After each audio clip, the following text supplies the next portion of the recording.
Abbiamo questa fortuna che il mito fondante del Veneto parte per A e l'attuale governatore Veneto per Z, per sintetizzare questa storia, che è veramente una storia enorme, perché è una storia di più di 3000 anni. E, diciamo, quando Roma era ancora un villaggetto di semibarbari, qui a Testis, a Este, Patavium, Padova, erano già delle realtà floridissime. Però ecco, il Veneto ha saputo per 3000 anni interpretare questa sua caratteristica di gente laboriosa, vocata ai contatti col mondo, capace di produrre, di esportare, importare prodotti e soprattutto anche un centro produttore di altissima cultura.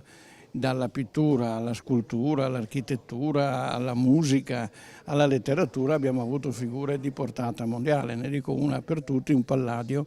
Oggi la Casa Bianca è fatta a imitazione dello stile di Palladio, ecco, ma potrei citare 10.000 nomi. Allora questo Veneto ha tutti i numeri per essere una grande regione. Forse dovrebbe essere un po' meno litigiosa al proprio interno, un po' più consapevole che se fa squadra può andare davvero dovunque e vincere i campionati.